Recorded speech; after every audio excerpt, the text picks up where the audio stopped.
ibang balita, eksklusibong nakausap ng News 5 ang ilang lalaking nasa likod ng pambababoy sa isang resort sa Calamba, Laguna. Pag-amin nila na pagtripan lang nila ang resort dahil sa kalasingan. Nasa frontline ng balitang yan, Simon Gualvez. Mistulang nagrayot ang grupo ng mga lalaking yan nang makuna ng CCTV sa isang private resort sa Calamba, Laguna madaling araw nitong Lunes. Panayang hagis nila ng mga upuan. Ang isa, nagbato pa ng bote ng alak. Maya-maya, binitbit na rin ng lalaking ito pati ang water dispenser.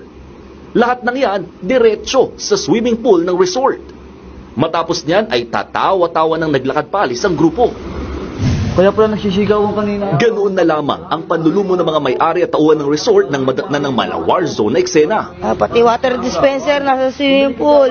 Grabe, kulang na lang pati kwarto ilagay sa Buta yung video okay, hindi naman. Itinapon sa pool. Nagkalat din ng pagkain at basura. Mura nila, ayan, pinag-alakan. Punong-puno pa ng suka ang lababo sa banyo. Ano to, daga? Kinailangan ding i-drain ng tubig sa pool para masimulan ng paglilinis. Nakita ko nga po kung gaano kababoy, karumal-dumal yung ginawa.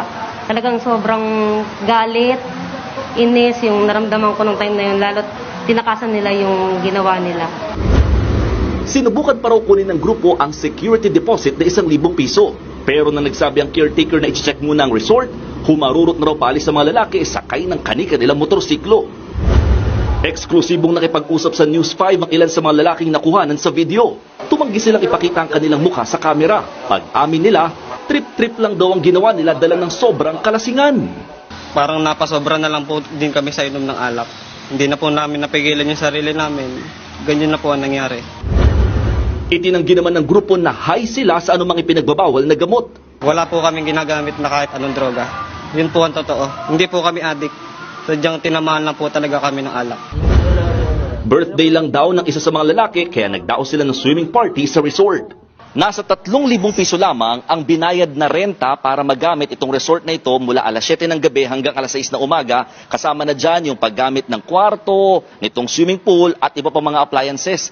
Kaya ganun na lang ang sama ng loob ng may-ari ng resort dahil bukod sa mga nasirang gamit, pati sila nababash na rin daw sa social media. Pumayag na rin kasi nung una ang mga may-ari ng resort na pabayaran na lamang ang mga nasirang gamit sa halagang 30,000 piso. Pero dahil sa nag-viral na video, tila sila pa raw ang napapasama. Ba't daw kami nagpatawad? Mukha daw kaming pera. Parang sampalin lang daw kami ng pera kahit gano'n na yung ginawa sa amin, okay lang. So, syempre po masakit din yun sa amin. Dahil dito, iniisip ng kampo ng pamunuan ng resort na ituloy na lang ang pagsasampa ng reklamo. Tinanggal na rin sa pinagtatrabaho ang kumpanya ang 4 na sangkot sa panggugulo sa resort.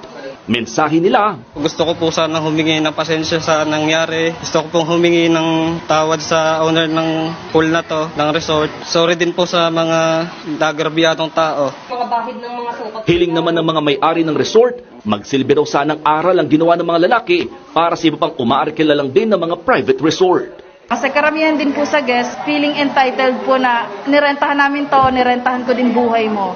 Kung sigaw-sigawan po yung mga caretaker, which is mali po yung ganon kasi tao po yan eh. Nagbabalita mula sa frontline, Mon Gualvez, News 5.